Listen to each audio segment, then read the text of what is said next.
afternoon, race fans. Thanks for tuning in to this week's segment of Studio G's Trackside, featuring updates in the world of motorsports.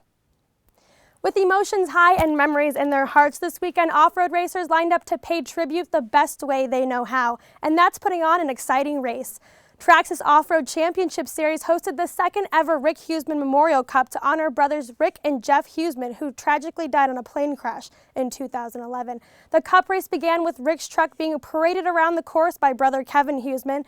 During a Le Mans start, Pro 2s left the line in a drag race towards the green flag, followed by Pro 4s 15 seconds later.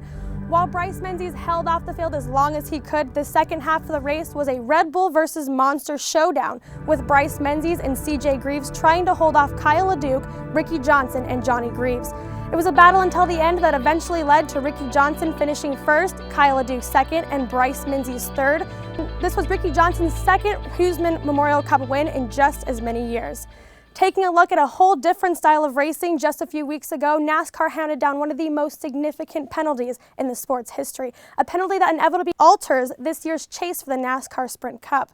NASCAR penalized Michael Waltrip Racing for actions detrimental to the stock car racing world, along with a $300,000 fine for the organization. Each team was docked 50 driver and owner points from their total after the race in Richmond, Virginia.